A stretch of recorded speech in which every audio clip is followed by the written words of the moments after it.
হরে কৃষ্ণ ভক্তবৃন্দ, মাঘ মাসের প্রথম একাদশী ব্রতের নাম কি, ব্রত কবে পালিত হবে এবং এই একাদশী ব্রত পালনের ফল কি, সেই সমস্ত কিছু আজকে আমরা জেনে নেব। কৃষ্ণ ভক্তবৃন্দ, বছরের প্রথম একাদশী পুত্রদা একাদশী ব্রত আমরা পালন করেছিলাম 10 জানুয়ারি শুক্রবার। তবে এবার আমরা মাঘ মাসের একাদশী ব্রত কবে পালন করতে হবে সেটি জানব। মাঘ মাসের কৃষ্ণপক্ষের একাদশী ব্রতের নাম হলো ষট্টিলা একাদশী। এই ষট্টিলা ব্রতের প্রভাবে দারিদ্রতা, শারীরিক কষ্ট, দুর্ভাগ্য প্রভৃতি বিনষ্ট হয়। এই একাদশী ব্রতের বিধি অনুসারে ষট্টিলা একাদশীতে তিল দান করলে মানুষ অনায়াসে সমস্ত পাপ থেকে মুক্ত হয়।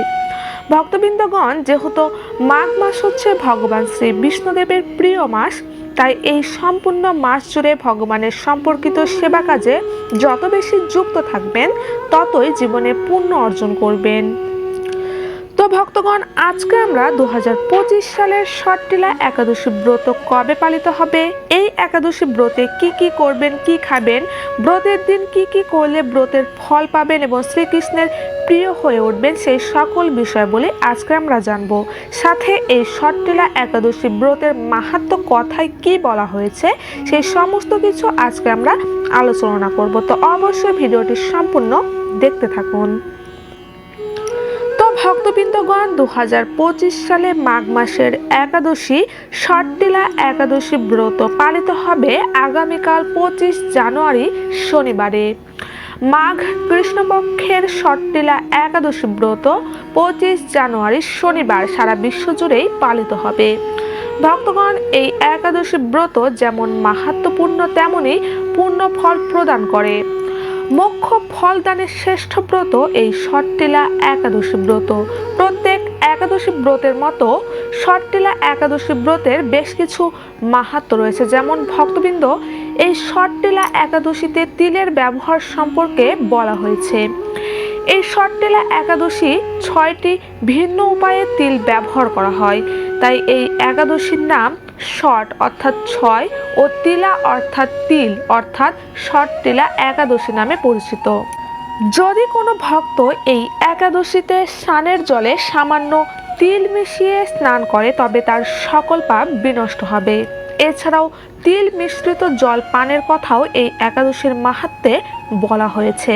ভক্তগণ, একাদশীর সারাটি দিন তিল মেশানো জল পান করুন, এতে অনেক রোগ নিরাময় হয়ে যাবে।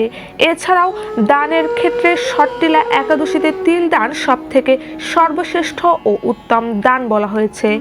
যদি কোনো কৃষ্ণ ভক্তবৃন্দ এই ষট্টিলা একাদশীতে ভগবানকে তিলের ভোগ নিবেদন করে এবং সেই ভোগ প্রসাদ আবার দান করে তবে সে নরকের কষ্ট থেকে রক্ষা পাবে শুধুমাত্র এই একাদশীতে তিল দানের ফলে।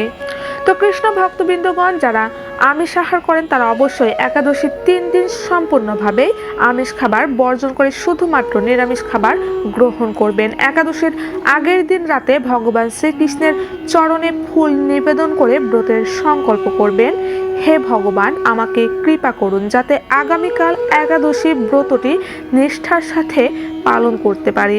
আর অবশ্যই আপনারা দশমীর দিন রাত্রি 12টার আগে খাবার গ্রহণ কাজ সুসম্পন্ন করে নেবেন এবং দন্ত মাজন করে নেবেন যাতে করে দাঁতে কোনো খাবার লেগে না থাকে। এরপর পরদিন একাদশীর দিন সম্পূর্ণ দিন পালন করবেন ষট্টিলা একাদশী ব্রত। একাদশীর দিন খুব সকালে উঠে ভগবানের বিশেষ পূজা করে একাদশীর ব্রতের সংকল্প নেবেন এবং সম্পূর্ণ দিন পালন করবেন ব্রত। যারা এই ষট্টিলা একাদশী ব্রতটি নির্জলাভাবে পালন করতে চান তারা ফল জল কিছুই গ্রহণ করবেন না। তবে যারা নির্জলাভাবে ব্রত পালন করতে পারবেন না তারা ফলমূল, জল, শরবত, সাবুদানার পায়েস, আলু সেদ্ধ, আলু পেঁপের তরকারি ইত্যাদি গ্রহণ করেও একাদশীর ব্রতটি পালন করতে পারেন। তবে ভক্তবৃন্দ, একাদশীর দিন কিন্তু ভাত, ডাল, ময়দা, মাছ, মাংস, রুটি, বিস্কুট কিছুই কিন্তু গ্রহণ করা যাবে না একাদশীর দিন। একাদশীর দিন আপনারা সকলে সম্পূর্ণ দিনটি ভগবানের নাম গানে নিজেকে বেশি বেশি করে যুক্ত রাখবেন। ভগবানের সেবা পূজা, ভগবানের নাম কীর্তন, বেশি বেশি করে গীতা ভাগবত পাঠ করা, তুলসী গাছের সেবা করা, তুলসীতে জল দান করা ইত্যাদি সকল কাজে একাদশীর দিন নিজেকে সম্পূর্ণভাবে ব্যস্ত রাখবেন। একাদশীর দিন যাতে কারোর সাথে কোনো ঝগড়া বিবাদে জড়িয়ে না পড়েন সেদিকে অবশ্যই খেয়াল রাখবেন। পরনিন্দা, পরিচর্যা, অহংকার, হিংসা এইসব একাদশীতে বর্জনীয়। তাই অবশ্যই একাদশীর দিন এইসব কাজ থেকে নিজেকে সম্পূর্ণভাবেই বিরত রাখবেন, না হলে কিন্তু আপনার একাদশী ব্রতটি ভঙ্গ হয়ে যেতে পারে। ভক্তগণ, একাদশী ব্রত পালন করলে যে শুধুমাত্র নিজের জীবনের সদ্গতি হয় তা নয়। একাদশী ব্রত পালনকারী ব্যক্তির প্রয়াত পিতামাতা যদি নিজ কর্মদোষে নরকবাসী হন তবে সেই পুত্রই পারে শুধুমাত্র একাদশী ব্রত পালনের মাধ্যমে পিতামাতাকে নরক থেকে উদ্ধার করতে। তো ভক্তবৃন্দগণ, এবার আমরা জেনে নেব কি বলা হয়েছে এই ষট্টিলা একাদশীর মাহাত্ম্য কথা, অর্থাৎ এখন আমরা মাহাত্ম্য কথাটি শ্রবণ করে নেব। মাঘ মাসের কৃষ্ণপক্ষের ষট্টিলা একাদশীর মাহাত্ম্য ভবিষ্যত্তর পুরাণে বর্ণিত আছে। যুধিষ্ঠির মহারাজ বললেন, হে জগন্নাথ, মাঘ মাসের কৃষ্ণপক্ষের একাদশী তিথির নাম কি, বিধি বা কি এবং তার কি ফল সবিস্তারে বর্ণনা করুন। তদুত্তরে ভগবান বললেন, হে রজন, এই একাদশী ষট্টিলা নামে জগতে বিদিত। এক সময় দারলভ্য ঋষি মুনিশ্রেষ্ঠ পুলস্তকে জিজ্ঞাসা করেন, মর্তলোকে মানুষেরা ব্রহ্মহত্যা, গোহত্যা, অন্যের সম্পদ হরণ আদি পাপ কর্ম দ্বারা নরকে গমন করে, যাতে তারা নরক গতি থেকে রক্ষা পায় তা যথাযথভাবে আমাকে উপদেশ করুন। অনায়াসে সাধন করা যায় এমন কোনো কাজের মাধ্যমে যদি তাদের এই পাপ থেকে উদ্ধারের কোনো উপায় থাকে তবে তা বলুন। ঋষি পুলস্ত বললেন, হে মহাভাগ, তুমি একটি গোপনীয় উত্তম বিষয়ের প্রশ্ন করেছ। মাঘ মাসে সূচি, জিতেন্দ্রিয়, কাম, ক্রোধ আদি শূন্য হয়ে স্নানের পর সর্বদেবেশ্বর শ্রীকৃষ্ণের পূজা করবে। পূজাতে কোনো বিঘ্ন ঘটলে কৃষ্ণ নাম স্মরণ করবে। রাত্রিতে অর্চনার্থে হোম করবে। তারপর চন্দন, অকরু, কর্পূর ও শর্করা প্রভৃতি দ্বারা নৈবেদ্য প্রস্তুত করে ভগবানকে নিবেদন করবে। কুষ্মাণ্ড, নারকেল অথবা 100 গুবাক দিয়ে অঘ্র প্রদান করবে। কৃষ্ণ কৃষ্ণ কৃপা পুলস্তম গতিনাং গতি ভর্ব ইত্যাদি মন্ত্রে শ্রীকৃষ্ণের পূজা করতে হয়। কৃষ্ণ আমার প্রতি প্রীত হন বলে যথাশক্তি ব্রাহ্মণকে জলপূর্ণ কলস, ছত্র, বস্ত্র, পাদুকা, গাভী ও তিলপাত্র দান করবে। স্থান দানার্জি কার্যে কালো তিল অত্যন্তই শুভ। হে দ্বিজোত্তম, ওই প্রদত্ত তিল থেকে পুনরায় যে তিল উৎপন্ন হয় তা তো বছর ধরে দানকারী স্বর্গলোকে বাস করে। তিল দ্বারা স্নান, তিল শরীরে ধারণ, তিল জলে মিশিয়ে তা দিয়ে তর্পণ, তিল ভোজন এবং তিল দান, এই 6 প্রকার বিধানে সর্বপাপ বিনষ্ট হয়ে থাকে। এর জন্য এই একাদশীর নাম ষট্টিলা।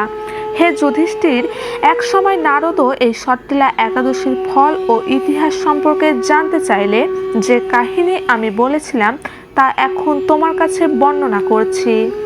পুরাকালে মর্তলোকে এক ব্রাহ্মণী বাস করত। সে প্রত্যহ ব্রত আচরণ ও দেব পূজা পরায়ণ ছিল। উপবাসক্রমে তার শরীর অত্যন্ত ক্ষীণ হয়ে গিয়েছিল।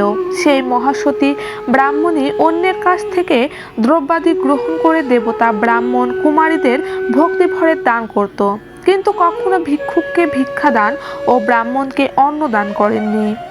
এইভাবে বহু বছর অতিক্রান্ত হলো। আমি চিন্তা করলাম, কষ্টসাধ্য বিভিন্ন ব্রত করার ফলে এই ব্রাহ্মণের শরীরটি শুকিয়ে যাচ্ছে। সে যথাযথভাবে বৈষ্ণবদের অর্চনা করেছে, কিন্তু তাদের পরিতৃপ্তির জন্য কখনো অন্ন দান করেননি। তাই আমি একদিন কাপালিক রূপ ধারণ করে তামার পাত্র হাতে নিয়ে তার কাছে গিয়ে ভিক্ষা প্রার্থনা করলাম। ব্রাহ্মণী বলল, হে ব্রাহ্মণ, তুমি কোথা থেকে এসেছো, কোথায় যাবে তা আমাকে বলো। আমি বললাম, হে সুন্দরী, আমাকে ভিক্ষা দাও। তখন সে ক্রোধ হয়ে আমার পাত্রে একটি মাটির ঢেলা নিক্ষেপ করলো। তারপর আমি সেখান থেকে চলে গেলাম। বহুকাল পরে সেই ব্রাহ্মণী ব্রত প্রভাবে সশরীরে স্বর্গে গমন করলো। মাটির ঢেলা দানের ফলে একটি মনোরম গৃহ সে প্রাপ্ত হলো। কিন্তু হে নারদ, সেখানে কোনো ধান ও চাল কিছুই ছিল না। গৃহশূন্য দেখে মহাক্রোধে সে আমার কাছে এসে বলল, আমি ব্রত কিচ্ছব্য সাধন ও উপবাসের মাধ্যমে নারায়ণের আরাধনা করেছি। এখন হে জনার্দন, আমার গৃহে কিছুই দেখছি না কেন? হে নারদ, তখন আমি তাকে বললাম, তুমি নিজ গৃহে দরজা বন্ধ করে বসে থাকো। মর্তলোকের মানবী সশরীরে স্বর্গে এসেছে শুনে দেবতাদের পত্নীরা তোমাকে দেখতে আসবে, কিন্তু তুমি দরজা খুলবে না। তুমি তাদের কাছে ষট্টিলা ব্রতের পুণ্যফল প্রার্থনা করবে। যদি তারা সেই ফল প্রদানে রাজি হয় তবেই দরজা খুলবে। এরপর দেবপত্নীরা সেখানে এসে তার দর্শন প্রার্থনা করল।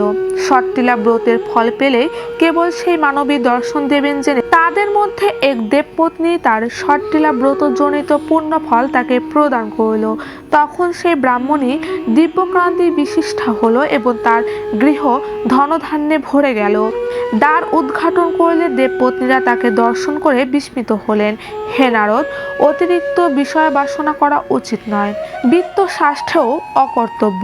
নিজ সাধ্যমতো তিল, বস্ত্র ও অন্ন দান করবে। ষট্টিলা ব্রতের প্রভাবে দারিদ্রতা, শারীরিক কষ্ট, দুর্ভাগ্য প্রভৃতি বিনষ্ট হয়। এই বিধি অনুসারে তিল দান করলে মানুষ অনায়াসে সমস্ত পাপ থেকে মুক্ত হয়। হরে কৃষ্ণ কৃষ্ণ কৃষ্ণ হরে হরে, হরে রাম রাম রাম হরে হরে।